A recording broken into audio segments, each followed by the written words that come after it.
क्या बोलती पब्लिक? एकदम बढ़िया। तो कैसे आप सभी लोग? उम्मीद करता हूं सभी कोई स्वस्थ होंगे, मस्त होंगे, अपनी पढ़ाई लगातार जारी रखेंगे। मैं हूं किशन पांडे और ये आपका सबसे खूबसूरत और सबसे विश्वसनीय प्लेटफॉर्म। आई होप आप सभी लोग बहुत अच्छे होंगे, लगातार क्लासेस को रिवाइज भी कर रहे होंगे। और आज हम लोग चैप्टर 8 का शुभारंभ करेंगे और आज स्वाहा कर देंगे। यानी कि आज हम लोग एक एक कंसेप्ट विद्युत चुंबकीय तरंग से पढ़ने वाले हैं। इस चैप्टर से सबसे ज्यादा थियरी के पार्ट बनते हैं और सबसे सरल चैप्टर में से एक है। एक बार में सिर्फ 40 से 45 मिनट में इस चैप्टर के एक एक सवाल को आप अपनी मुट्ठी में कर सकते हो।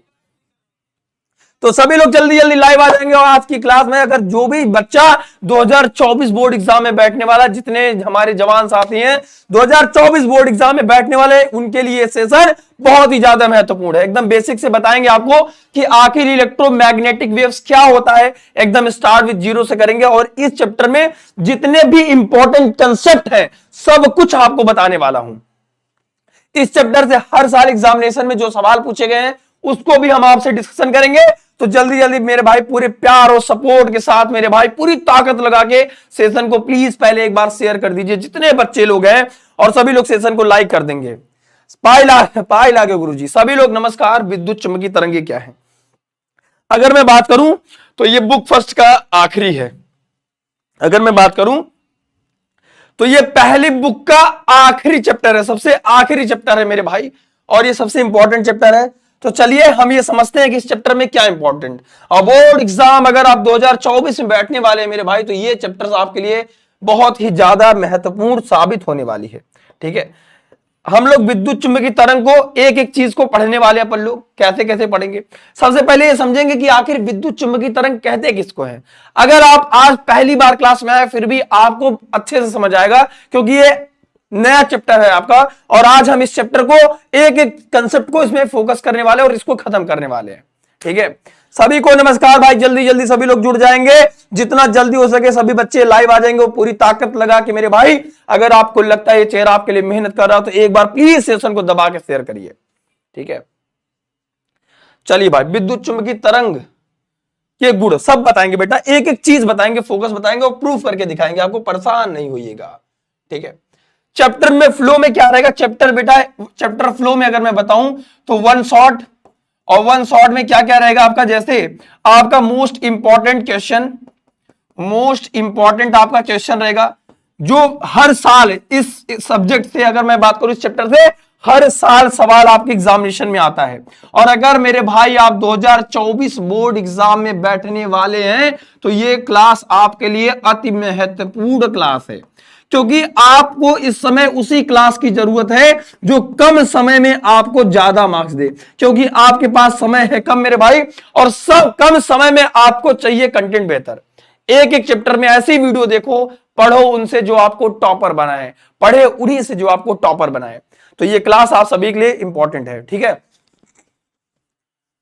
नहीं बेटा कंप्लीट हो जाएगा, परेशान नहीं हो मेरे भाई। रजनीश तुम परेशान क्यों होते हो? ये तुम सोचो, क्या मुझे जितना पढ़ाया गया, मैं जितना पढ़ा, तो क्या मैं, मेरा 2024 मेरा एग्जाम है और हमारे पास सिर्फ 2 महीने से कम बचे हैं, तो क्या हमने जितनी पढ़ाई की क्या वो मेरे दिमाग में याद है? तुम अपने आप से सवाल पूछे क्या?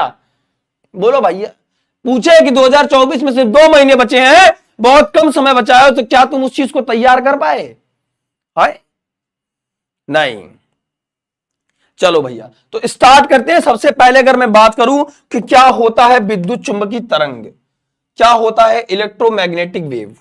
ठीक है, विद्युत चुंबकीय तरंग किसे कहते हैं? किसी स्थान पर भैया, किसी भी जगह पर अगर हमारे पास है चुंबकीय क्षेत्र, अगर क्या है बेटा, चुंबकीय क्षेत्र और वैद्युत क्षेत्र, अगर ये वैद्युत क्षेत्र है और ये वैद्युत क्षेत्र है मेरे भैया, एक समान वैद्युत क्षेत्र है, और इसके ठीक लंबवत क्या है, अगर इसके ठीक लंबवत हम रखें क्या, चुंबकीय क्षेत्र, और लंबवत नहीं रख सकते तो हम इसको रख देते हैं ऐसे, ये क्या है भैया, चुंबकीय क्षेत्र। और अगर हम, ये है हमारा कौन सा क्षेत्र, वैद्युत, और ये हमारा चुंबकीय क्षेत्र, एक साथ दोनों को अगर आप कंपन कराना चालू कर दो, दोनों को एक साथ कंपन कराना चालू कर दो, तो एक वेव पैदा होगी इसके ठीक लंबवत, यानी कि हमारे ठीक इस पर, यानी कि हमारे ठीक छाती के आगे, या तो कंपन के आगे या तो कंपन के पीछे एक तरंग पैदा होगी जिसे विद्युत चुंबकीय तरंग कहते हैं, इलेक्ट्रोमैग्नेटिक वेव कहते हैं। यह चुंबकीय क्षेत्र है, वैद्युत क्षेत्र है, ठीक है। इससे जो तरंग पैदा होगी वो तरंग कैसी होगी भैया, विद्युत चुंबकीय तरंग, वो ऐसे ऐसे संचरित होगी। अगर हम बात करें, ये रही मेरे भाई इसकी परिभाषा। अगर आप इसको थोड़ा सा देख पाए तो इस चित्रकारी के माध्यम से थोड़ा देख पाए, ठीक है। ये जो संचरित हो रही है, ये जो आपको दिखाई दे रहा है, जो आपको ये दिखाई दे रहा है मेरे भाई, इसमें दो चीजें हैं। एक तो मेरे भाई इसमें चुंबकीय क्षेत्र है, ये लाल वाला अगर चुंबकीय क्षेत्र है, और ये दोनों ऐसे ऐसे ऐसे ऐसे कंपन करके आगे बढ़ रही हैं। और इस कंपन के ठीक लंबवत, यानी कि एक ऊपर की तरफ कर रहा है और एक क्या कर रहा है, इसके लंबवत, दोनों लंबवत कंपन कर रहे हैं, और इसके ठीक लंबवत ये वाला लाइन होगी। और इस घटना को क्या कहेंगे मेरे भैया, विद्युत चुंबकीय तरंग कहेंगे। क्या कहेंगे, विद्युत चुंबकीय तरंग कहेंगे, इलेक्ट्रोमैग्नेटिक वेव कहेंगे, ठीक है। करा देंगे भैया, एक एक करा देंगे। अभी जो पढ़ा रहे हैं उसको पढ़ लो, बहुत ही ज्यादा महत्वपूर्ण है गाइज, ठीक है। ये जरा इस चित्रकारी को फिर से ध्यान से देखो, इसको थोड़ा बड़ा बड़ा कर देता हूं ताकि तुमको बड़ा बड़ा दिखाई देगा और तुम बड़ा बड़ा पढ़ पाओगे, ठीक है ना। चलो भैया, ये देखिए, ये तुमको दिखाई दे रहा है। चलो भैया, ये चालू हो जाओ। ये संचरित हो रही है, संचरित हो रही है, यानी कि अगर हम बताएं इसकी परिभाषा पे आ जाए तो भैया, अगर हमारे पास ये है क्या, अगर हमारे पास ये है वैद्युत क्षेत्र की दिशा और ये है हमारा चुंबकीय क्षेत्र की दिशा। वैद्युत क्षेत्र की दिशा ये है, वैद्युत क्षेत्र की दिशा ये है, और इसके ठीक लंबवत, लंबवत ये ऐसे है। अब इसको हम ऐसे नहीं दिखा पाएंगे तो हम इसको भाई साहब ऐसे दिखा देंगे, ऐसा नहीं तो कैसा, ठीक है। और ये क्या है भैया, चुंबकीय क्षेत्र है। ये वैद्युत क्षेत्र है तो ये चुंबकीय क्षेत्र। अगर इन दोनों को आपस में परपेंडिकुलर, हम परपेंडिकुलर भैया ऐसे कंपन कराए, एक ऐसे कंपन हो रहा है, एक ऐसे, और ऐसे कंपन होते होते आगे बढ़ रहा है, बढ़ रहा है, एक ऐसे कंपन हो रहा है, तो या तो ये संचरण की दिशा इसके ठीक ऐसे होगी, मेरे ये ठीक आगे, ये सोचो, ये जो पिनवा दिखाई दे रहा है, अभी इसके आगे ठीक ऐसे। अब या तो ये कंपन की दिशा ऐसे आगे संचरित हो, या तो ये कंपन की दिशा ठीक पीछे संचरित हो, तो ये जो लंबवत कंपन होगी भैया आगे बढ़ेगी, तरंग संचरण की दिशा, और ये जो दिशा होगी ये कहेंगे तरंग संचरण की दिशा। क्या कहेंगे, संचरण की दिशा, इसको बोलेंगे, क्या बोलेंगे, तरंग संचरण की दिशा। और इन दोनों भाई साहब को, ई और बी को हम अगर लंबवत कंपन न कराए, कैसे कंपन कराए, लंबवत कंपन कराए, ठीक है, तो वो जो तरंग संचरित होगी इस दिशा में, उसको हम कहेंगे क्या मेरे भाई, मेरे दोस्त, विद्युत चुंबकीय तरंग। यानी कि ये हमेशा एक रेखा में, एक निश्चित दिशा में कंपन होगी। ये पहली बात तो एक निश्चित दिशा में कंपन होगी, और दूसरी बात मेरे भाई क्या होगी, परपेंडिकुलर होगी, किसके, वैद्युत क्षेत्र और चुंबकीय क्षेत्र दोनों के क्या होगी, परपेंडिकुलर होगी, ठीक है।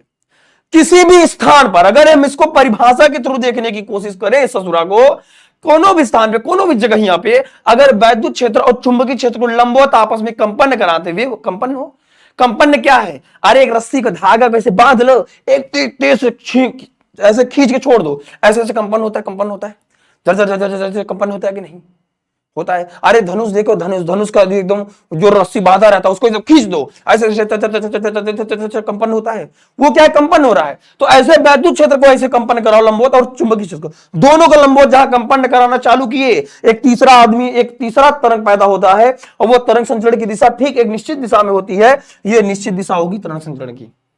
और इसको क्या कहेंगे बबुआ, इसको मेरे भाई क्या कहेंगे, विद्युत चुंबकीय तरंग कहेंगे।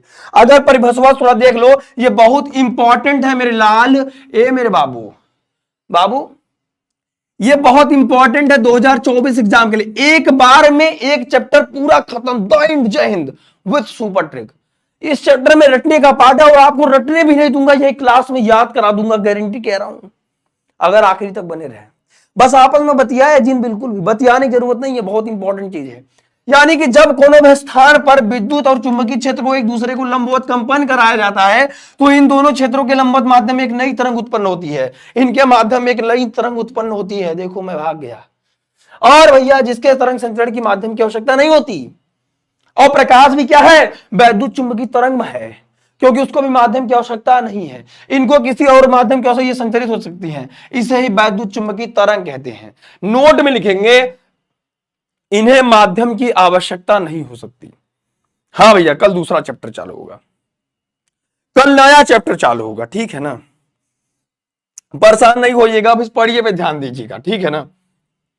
अब सबसे इंपॉर्टेंट आता है कि भैया आपके एग्जामिनेशन में लिखने के लिए कि वैद्युत चुंबकीय तरंग के गुण लिखिए, प्रॉपर्टीज क्या होती है, और सिर्फ लिखिए नहीं, उसको समझिए भी कि क्या प्रॉपर्टीज होती है।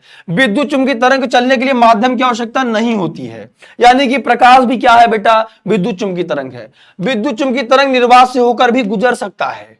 निर्वात में इसकी चाल सी बराबर 1/म्यू under root mu not epsilon not होता है, और वो प्रकाश की चाल के बराबर होता है, क्योंकि प्रकाश की चाल क्या है, 3 × 10⁸ मीटर पर सेकंड है। आपके एग्जामिनेशन में जो आएगा लिखने के लिए वेरी शॉर्ट आंसर में, वो क्या रहेगा भैया, वो क्या लिखा जाता है कि भैया विद्युत चुंबकीय तरंगों के गुण लिखिए, ठीक है ना। समझ रहे हो मेरी बात, मैं क्या कह रहा हूं, क्या करिए, विद्युत चुंबकीय तरंगों की क्या लिखिए, गुण लिखिए, तो वो गुण लिखने के लिए आता है। माध्यम में विद्युत चुंबकीय तरंगों की चाल C/N होती है, जहां n माध्यम का क्या है मेरे भाई, अपवर्तनांक होता है, यानी कि V बराबर क्या हो जाएगा, C/N होता है। यानी कि अगर हमारे पास माध्यम में विद्युत चुंबकीय तरंग की चाल निकाले तो V बराबर C/ क्या होता है, N हो जाता है। विद्युत चुंबकीय तरंगों की चाल वैद्युत क्षेत्र के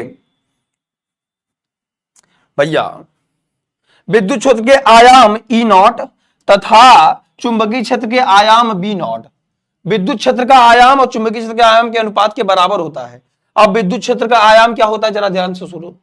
आयाम होता है भैया, अगर कोई तरंग ऐसे ऐसे ऐसे ऐसे ऐसे ऐसे संचरित हो रही है, ऐसे ऐसे संचरित, तो जो अधिकतम, ये हमारा हाथ गया और ये रुक गया, और फिर ये गया और ये फिर रुक गया, ये जो गया और जहां रुक गया, ये अधिकतम जो विस्थापन है वही क्या कहलाएगा, आयाम कहलाएगा। तो इसका ये विद्युत क्षेत्र का आयाम हो गया और ये चुंबकीय क्षेत्र का आयाम होगा। इन दोनों का जो अनुपात होगा, गुण बता रहा हूं कंसेप्ट से, ध्यान से सुनो, रटने की जरूरत नहीं है, पढ़ना है, टॉप करना है, तो ये चीज को लेकर चलना पड़ेगा। समझ आ रही कि नहीं मेरी बात, यानी कि इसका और इसका जो अनुपात है मेरे भाई, उसी को क्या कह देंगे मेरे दोस्त, ये देखो अनुपात बराबर विद्युत चुंबकीय तरंगों की चाल, जो उसकी चाल होती है C बराबर E0/B0, इसका आयाम और इसके अनुपात आयाम की क्या होता है, बराबर होता है। पीडीएफ दे देंगे, पीडीएफ ससुरा तुम्हारे घर पहुंचा देंगे, पहले तुम पढ़ ले भैया, पहले पढ़ ले, तू जो पढ़ावा तो दिमाग में घुसेड़ लो, फिर तो उसको पहुंचा देंगे, क्यों परेशान होते हो। सर जी बैक कर दीजिए, स्क्रीनशॉट लेना, ले लो भैया, इसका भी स्क्रीनशॉट ले लो और इसका भी स्क्रीनशॉट ले लो, जब हटते हैं तभी ले लिया करो, तुरंत तुरंत ले लिया करो, ठीक है ना, ठीक है। चलिए अगला पड़ाव आता है आपके एग्जामिनेशन में, विद्युत चुंबकीय तरंग का वैद्युत क्षेत्र तथा चुंबकीय क्षेत्र का ऊर्जा घनत्व, ऊर्जा घनत्व आपस में बराबर होता है। क्या होता है, दोनों का क्या होता है मेरे भैया, ऊर्जा घनत्व। विद्युत चुंबकीय तरंग का वैद्युत क्षेत्र और चुंबकीय क्षेत्र का जो ऊर्जा घनत्व होता है, आइए इसके प्रूविंग पे चलते हैं, फिर हम आपको बताते हैं आगे आगे चल के, ठीक है। परेशान नहीं होगा, बिल्कुल आराम से एकदम बाएं हाथ से सीखिएगा सब कुछ, ठीक है, परेशान नहीं होगा, सब बाएं हाथ से सीखिएगा आप सब लोग, रहुआ लोग, ठीक है। आपस में बराबर होता है, तो लिखेंगे पहले, सबसे पहला और सबसे सटीक लिखेंगे वैद्युत क्षेत्र का ऊर्जा घनत्व। क्या भैया, विद्युत क्षेत्र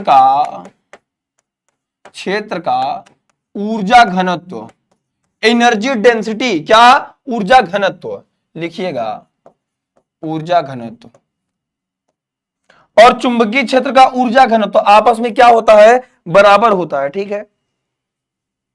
UE से लिख दूं, चुंबकीय क्षेत्र का ऊर्जा घनत्व UE से लिख दे रहा हूं, ठीक है, सीबीजी से बाद में पूछ लेना, ठीक है, equal to 1/2 epsilon not E का स्क्वायर हो जाएगा, इसको समीकरण 1 मान लीजिए।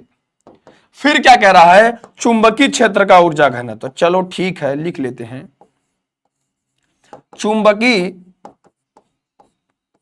क्षेत्र का ऊर्जा घनत्व इन दोनों का ऊर्जा घनत्व तो आपस में क्या होता है, बराबर होता है। ये विद्युत चुंबकीय तरंगों के गुण होते हैं। विद्युत चुंबकीय तरंग वैद्युत क्षेत्र और चुंबकीय क्षेत्र के ऊर्जा घनत्व के बराबर होता है, ठीक है। इसका क्या हो जाएगा, यू बी बराबर 1/2 क्या हो जाएगा भैया, बी बटे म्यू नॉट। क्या हो जाएगा मेरे भाई, बी 1/2 बी स्क्वायर बटे म्यू नॉट हो जाएगा। इसको समीकरण 2। अब कह रहा है कि क्या कह रहा है हमें कि जो विद्युत चुंबकीय तरंग का जो होता है भैया विद्युत क्षेत्र के बराबर होता है चाल, तो इन दोनों के बराबर कर देते हैं। इन दोनों का अनुपात पहले निकालेंगे, तो इन दोनों का अनुपात प्रकाश की चाल के बराबर हो जाएगा। तो पहले अनुपात निकालने के लिए समीकरण 1 भागे समीकरण 2, समीकरण 1 का भाग देने पर, समीकरण 1 का भाग 2 में देने पर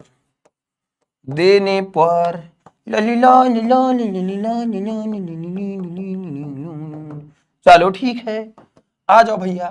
यहां से क्या कर देंगे, यू ई अपॉन में यू बी हो जाएगा, और यहां पे 1/2 एप्सिलॉन नॉट ई स्क्वायर हो जाएगा। ध्यान से देखिएगा, और इसको इसके अपॉन कर देंगे, बी स्क्वायर बटे म्यू नॉट हो जाएगा। मुझे नहीं लगता है यहां तक किसी को कोई दिक्कत होनी चाहिए। अब यहां से जो तुम्हें दिखाई दे रहा है वो मुझे भी 1/2 से 1/2 को काट देंगे। कट गया बेचारा, कट गया, पत्ता कट गया। हमारे पास क्या बचा, जरा ध्यान से देखो। ये वाला भाई साहब ऊपर चले जाएंगे, ठीक है, चले गए। देखो इसको कर रहा हूं, सॉल्व कर रहा हूं। अब हमारे पास एक पहले हम बॉर्डर खींचते हैं, तो दोनों की प्रूविंग आती है एग्जामिनेशन में, याद रखिएगा। इसकी प्रूविंग एग्जामिनेशन में सीधे पूछ ली जाती है। तो यहां से यू ई अपॉन में यू बी बराबर, हमारे पास ये बी स्क्वायर बटे म्यू नॉट है, ऊपर चला जाएगा। हमारे पास है ऊपर है जो है वो है epsilon not into E square, ठीक है। Epsilon not into E square है, और ये जब ऊपर चला जाएगा तो नीचे सिर्फ बचेगा B square into mu not बचेगा, ठीक है कि नहीं। अब चूंकि हम एक बात बहुत अच्छे से जानते हैं, हम लोग को पता है रहुआ लोग को कि क्या सही हो क्या गलत, इसकी प्रूविंग एग्जामिनेशन में आती है। ये जो गुण है लास्ट वाला कि विद्युत चुंबकीय तरंग की जो चाल होती है वो वैद्युत क्षेत्र और चुंबकीय क्षेत्र के ऊर्जा घनत्व, ये दोनों के अनुपात जो होते हैं आपस में वो बराबर होते हैं, ठीक है ना। लव यू बेटा, लव यू। आओ पढ़ लेते हैं थोड़ा सा, है ना, एग्जाम है बेहद नजदीक, फिर लव एरिया होगा, ठीक है। अब जरा ध्यान से देखिए, क्योंकि हम जानते हैं E बराबर होता है E नॉट बटे √2 होता है, और ऐसे ही B बराबर हो जाएगा B नॉट बटे √2 हो जाएगा। अधिकतम, अधिकतम सबसे आगे। सर मैं रामघाट से हूं, करण सोनकर। अच्छा भैया, पूजा गुदारी तुम्हारी, ठीक है। ध्यान से देखो, यहां पे क्या हो जाएगा, यू ई बराबर यू बी, अनुपात देखो क्या मिल रहा है, यहां पे आ गया म्यू नॉट एप्सिलॉन नॉट आ गया। अब ध्यान से देखो, ई स्क्वायर है, ई बटे बी होगा, तो भैया जरा सोचो, ई बटे बी का होल स्क्वायर, ई का मान कितना है, ई नॉट बटे √2 बटे बी नॉट बटे √2, और इसका क्या किया है, होल स्क्वायर कर दिया है। कर सकते हैं आराम से, कोई दिक्कत की बात नहीं है। मुझे नहीं लगता यहां तक कोई दिक्कत की बात होगी नहीं चाहिए। कुछ दिखाई दे रहा है, इसको लिख दिया भैया, हम जानते हैं भैया E बराबर E नॉट बटे √2 और B बराबर क्या हो गया, B नॉट बटे √2। यहां पे E क्या है भैया, वैद्युत क्षेत्र, और B क्या है, चुंबकीय क्षेत्र है। अरे मैं घर से हूं, ठीक है भैया। अब जरा सोचो, √2 से √2 कट गया, ठीक है। यहां से यू ई अपॉन में यू बी बराबर म्यू नॉट एप्सिलॉन नॉट। ध्यान से देखो, यहां से हो जाएगा ई नॉट बटे बी नॉट का होल स्क्वायर हो जाएगा। मुझे नहीं लगता है भैया ऑल इंपॉर्टेंट टॉपिक का जो पीडीएफ है मेरे भाई, वो आपको आपके टेलीग्राम चैनल पे मिल जाएगा, ठीक है। इसी नेम सेम चैनल के नाम से, यूपी बोर्ड हिंदी मीडियम के नाम से ही आपका टेलीग्राम है, वहां से आप जुड़ के, व्हाट्सएप पर चैनल भी है, उसका भी लिंक आपका कम्युनिटी पोस्ट में लगा हुआ है, ठीक है। तो वहां से भी आप डाउनलोड कर सकते हैं, कोई दिक्कत की बात नहीं, ठीक है गाइज, ठीक है। अब भैया इन दोनों का अनुपात प्रकाश की चाल के बराबर होता है, तो हम जानते हैं C बराबर क्या होता है भैया, E नॉट बटे एप्सिलॉन नॉट, हम जानते हैं। तो जहां जहां E नॉट है, B नॉट है, वहां पे क्या लिख सकते हैं, C। तो यहां से क्या आ जाएगा, यू ई अपॉन में यू बी बराबर mu not epsilon not into C का स्क्वायर हो जाएगा। अब चूंकि आपको पता है C बराबर होता है 1/√μ0 एप्सिलॉन नॉट। डन, इतनी बात क्लियर है, बहुत छोटी बात है, बहुत छोटी बात है खिलाड़ी। इसको स्क्वायर कर देंगे तो C स्क्वायर बराबर 1/μ0 एप्सिलॉन नॉट हो जाएगा। इसको इधर भेजो, इसको नीचे लाओ, μ0 एप्सिलॉन नॉट बराबर 1/C स्क्वायर हो जाएगा। यानी कि जहां जहां μ0 एप्सिलॉन नॉट है वहां वहां हम C स्क्वायर लिख सकते हैं।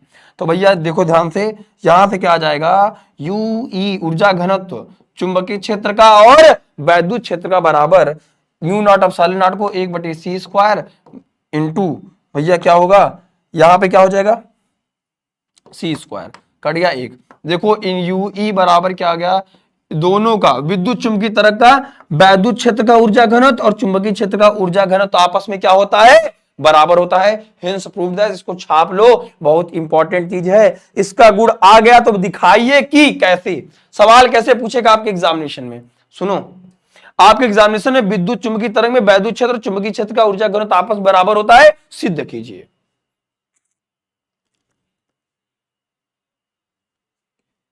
आप अपने कमरे से निकला और न कोई भी ऐसा नहीं कह रहे हो कि आप अपना काम कर सकते हो। हे भैया बाबू नालायक कहेंगे, पढ़ लो, ठीक है। एग्जामिनेशन में ये बहुत 100% आएगा, स्क्रीनशॉट ले लो, याद रखना, ठीक है। विद्युत चुंबकीय तरंग सदैव सीधी रेखा में चलती है। क्यों भैया, प्रकाश भी तो सदैव सीधी रेखा में चलती है, ये तो उसी का गुण है, क्योंकि तरंग दैर्घ्य बहुत कम होता है। इन तरंग में परावर्तन, अपवर्तन, ध्रुवण का व्यतिकरण, प्रकाश विद्युत प्रभाव आदि घटना होती है। प्रकाश के अंदर भी परावर्तन, अपवर्तन, विवर्तन, ध्रुवण, व्यतिकरण सबका गुण पाया जाता है बेचारे का। प्रकाश सारे गुण से बड़ा है। मेरा बर्थडे बेटा 22 को है, ठीक है। एक बार सुमित भाई, अरे वाह सुमित कौन, ठीक है, ले लिया। निर्वात में सभी विद्युत चुंबकीय तरंगों की चाल एक समान होती है, जबकि अलग अलग माध्यम में अलग अलग होती है। अब देखो अगले वाले पड़ाव पे चलते हैं भैया। देखो सबसे खतरनाक आता है कि आपके एग्जामिनेशन में ये सवाल का पैटर्न कैसे पूछता है, विद्युत चुंबकीय तरंग का स्पेक्ट्रम श्रेणी, और स्पेक्ट्रम श्रेणी आपको याद नहीं होती है, क्योंकि आपको बता देता बहुविकल्पी में कई दफा यहां से आपको एमसीक्यू पूछ लेता है या फिर शॉर्ट आंसर में डायरेक्ट पूछता है, इनमें से कौन सी स्पेक्ट्रम के आधार पर, बढ़ते हुए तरंग दैर्घ्य के आधार पर है। ये सबसे इंपॉर्टेंट है आपके एग्जामिनेशन के लिए, सबसे इंपॉर्टेंट चीज है कि विद्युत चुंबकीय स्पेक्ट्रम, जैसे आपसे कह दिया कि भैया गामा किरण और एक्स किरण दे दिया, और विद्युत भैया किसकी विभेदन क्षमता ज्यादा है, किसकी वेदन क्षमता कम है, किसकी तरंग दर ज्यादा है।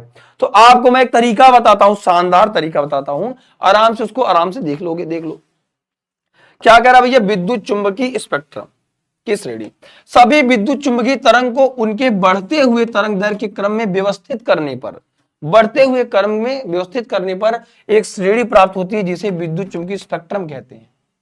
चलो रखते हैं।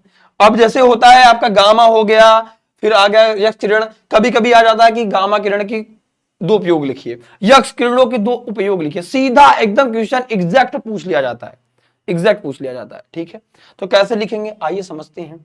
अब इसको याद कैसे करें, याद नहीं होता है, तो आप कैसे अपनाएंगे, ऐसे लिखेंगे, गामा की यक्स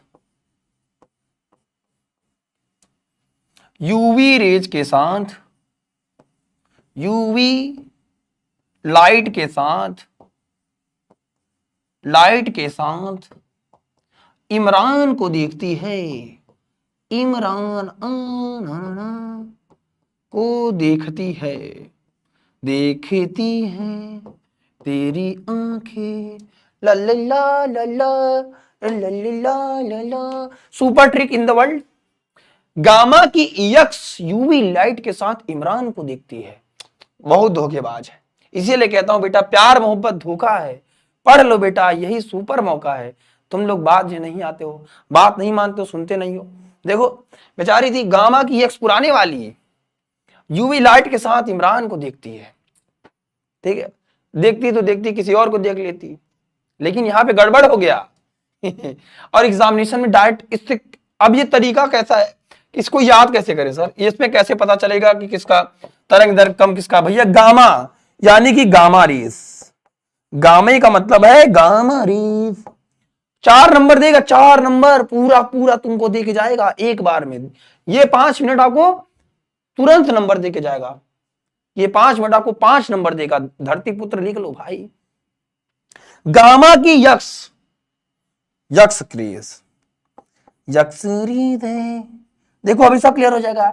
यूवी लाइट यानी कि दृश्य प्रकाश, यूवी लाइट, यूवी अल्ट्रावायलेट परावैंगनी किरण, यूवी लाइट, लाइट का मतलब है दृश्य प्रकाश। इसमें किसको भरेंगे? दृश्य प्रकाश, प्रकाश है प्रकाश, सबसे ज्यादा इंपॉर्टेंट है।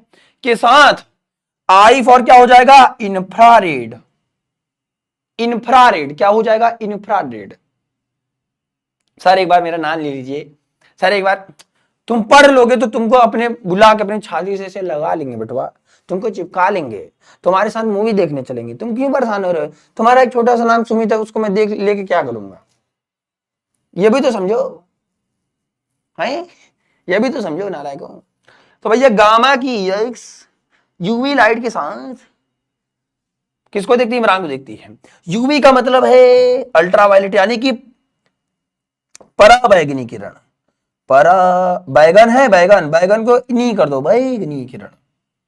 तो सबसे पहले आदमी गामा, फिर आई यक्स, फिर आई पराबैंगनी, फिर आई दृश्य प्रकाश, फिर आई अदृश्य इंफ्रारेड, अदृश्य इंफ्रारेड, अदृश्य प्रकाश की तरंग दैर्घ्य, अदृश्य प्रकाश। यम फॉर माइक्रो, छोटा वाला, छोटा छतरी, यम फॉर माइक्रो यानी कि सूक्ष्म, छोटे छोटे आदमी, छोटा छोटा पन। सोचो कितना धोखा दी गामा। गामा की जो यक्स थी, यहां पे नाम नहीं रिवील करूंगा, मुझे नाम भी पता है कि लोग जो गामा की जो यक्स है वो कौन थी, लेकिन मैं यहां पे हरगिज नाम नहीं लूंगा, गड़बड़ हो जाएगा, ठीक है। सूक्ष्म तरंगे, ये जो लिख रहा हूं ये तुम्हारे मौसा का नाम नहीं लिख रहा हूं। गामा के आगे रेज लगा लेना, यक्स के आगे रेज, पराबैंगनी किरणें, दृश्य किरणें, दृश्य प्रकाश किरणें, आई इंफ्रारेड, आई फॉर इंफ्रारेड याद करने का तरीका सुपर तरीका, अदृश्य किरणें, एम फॉर माइक्रो यानी कि सूक्ष्म तरंगे। समझ लो गाइस? हाँ पीढ़िया देखा देखा कैसे मांग रहा है, पीढ़िया मिली हो मास्टर साहब, पढ़वा हो चट्टा साहब, चट्टा साहब पढ़वे, ठीक है। जब पढ़वे तो मिल जाएगी, क्या परेशान होते, ठीक है। और आर ए एन से रेडियो, आर से रेडियो तरंगे, और ये हो गया, खत्म हो जाएगा। अब आपको बस एक बात पता होनी चाहिए, जो हमारी दृश्य प्रकाश होती है, दृश्य प्रकाश, उनकी जो क्षमता होती है दिखने की, वो कितनी होती है गाइज? 4000 एंगस्ट्रॉम से 7800 एंगस्ट्रॉम।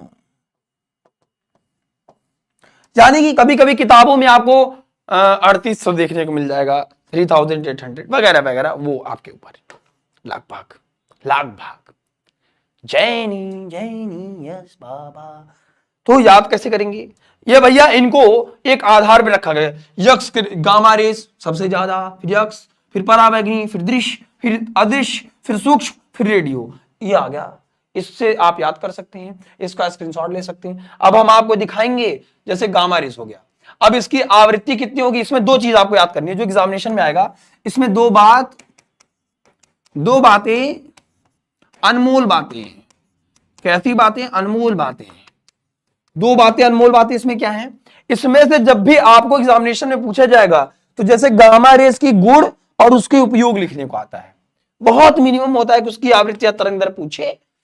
मैक्सिमम केस में मेरे भाई क्या होता है, मैक्सिमम केस में उसका क्या पूछा जाता है, जैसे पूछ लिया कि गामा रेस का आप उपयोग बता दीजिए, क्या यूजेस है गामा रेस के आपकी जिंदगी में?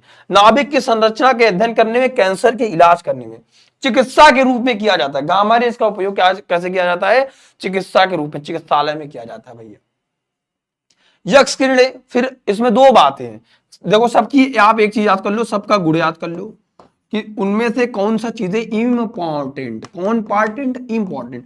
और सुन लो, इस चैप्टर में इससे ज्यादा पढ़ना भी नहीं है, इस चैप्टर में इससे ज्यादा पढ़ना भी नहीं है, इस चैप्टर में इससे ज्यादा कुछ महत्वपूर्ण भी नहीं है, और इस चैप्टर में इससे ज्यादा कुछ पूछा भी नहीं। और जितने लोगों भाई उतना लाइक कर दिया करो, टैक्स लग रहा है क्या भाई? हाँ बेटा, न्यू मॉडल पेपर सॉल्व नहीं, एक एक सॉल्व कराएंगे, फिजिक्स का भी आया नहीं, बाकी चीजों का अपलोड हो रहा है, आज हिंदी का अपलोड हो गया है। सारे मॉडल पेपर आपको लाइव पूरे सॉल्यूशन कराए जाएंगे, पूरे सॉल्व कराए जाएंगे, ठीक है। तो आप भरोसा रखिए, आपको हवाई जहाज बनाने का काम हमारा है, सिर्फ आप ईमानदारी से पढ़िए। अगर आपने ये सोचा है कि सर, आपने अगर दिमाग में ये बैठा है कि सर मुझे 2024 में नहीं कुछ तो सर अब से पढ़ के 2 महीने हमारे पास है, तो 2 महीने से पढ़कर अगर हमको 90% प्लस स्कोर करना है तो क्या कर सकते हैं। अरे भाई जो करता है वो भी एक लड़का ही रहता है, ये विदेश से चल के नहीं आता, बहुत बच्चे कर लेते हैं। बस अभी तक अब से आपको वो करना पड़ेगा जो आप कल कर रहे थे वो छोड़ दो, कि हम कल से पढ़ लेंगे, फलाने दिन से पढ़ लेंगे, दोस्त अभी नहीं पढ़ रहा, फलाने नहीं पढ़ रहा। भैया देखो, और दूसरी बात है जो पढ़ रहा है वो डर रहा है, डर भी लग रहा है सर कैसे पढ़े, और उस डर के चक्कर में कुछ पढ़ नहीं रहा है, सिर्फ डर रहा है।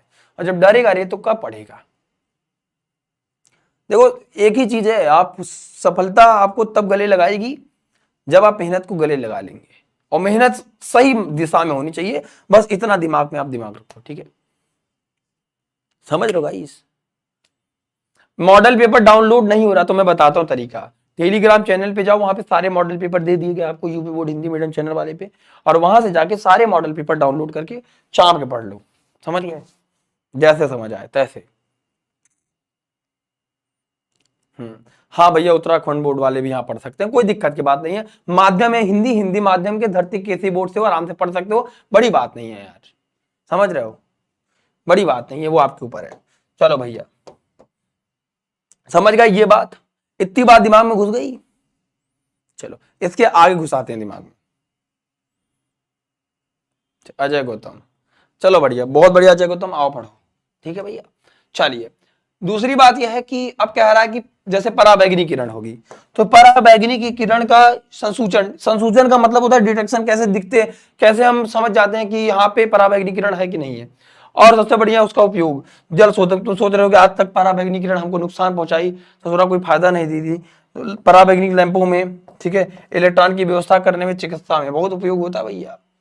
अब जैसे हमारे पास दृश्य प्रकाश है, दृश्य प्रकाश की आप तरंगदैर्घ्य जरूर याद कर लें, 4000 से 7800 एंगस्ट्रॉम, ये जो दिया है 4 × 10⁻⁷। तो यहाँ पे ऐसे लिख सकते हैं, ठीक है। उपयोग है वस्तु को देखने में, अरे भैया दृश्य प्रकाश रहेगी तो हमारे आंख पे पड़ेगी, हमारे रेटिना पे पड़ेगी, प्रतिबिंब बनाएगी, तभी तो हमको दिखाई देगी, सीधी सीधी बात है। हाँ मिल जाएगा भैया, काहे परेशान हो, हाँ बाबू काहे परेशान हो, ठीक है। फिर हमें कह रहा है कि भैया परमाणु ई में एक ऊर्जा स्तर से दूसरे ऊर्जा स्तर जाने में, ठीक है, तापदीप्त वस्तुओं में आपको जब भी आपको 2 चीजें पर ध्यान देना है कि जब आपको ये पढ़ना हो विद्युत चुंबकीय स्पेक्ट्रम की तरंग दर के बढ़ते क्रम और घटते क्रम, तो इसके आधार पे आप सारे एमसीक्यू टाइम कर ले जाओगे, जितने भी आएंगे इसके आधार पर। और दूसरी बात है कि इसको जो याद करने का तरीका है बेटा, इसको तो आपको याद करना पड़ेगा क्या, सिर्फ इसका उपयोग और गुण, ठीक है। अगले पड़ाव पे इंफ्रारेड, इसको क्या बोलते हैं, इंफ्रारेड वेव रेज, ठीक है। तो इसका भैया उपयोग क्या है, धुंध के आर पार को देखने में, रिमोट नियंत्रक में, ग्रीन हाउस प्रभाव में, वातावरण को गर्म रखने के लिए, वातावरण है वातावरण को गर्मा गर्म रखने के लिए इसका प्रयोग किया जाता है, ठीक है। सर जी आप मैरिड हैं, कैसे आदमी हो भाई तुम, क्या लेना देना, फिलहाल तो नहीं, फिलहाल तो नहीं हो, अभी मूड भी नहीं है।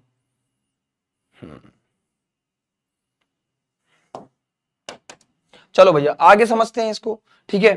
तो फिर आता है जैसे सूक्ष्म तरंगे, सूक्ष्म तरंगे को कहते हैं माइक्रोवेव, कौन वेव, माइक्रोवेव कहते हैं किसको, सूक्ष्म तरंगे को।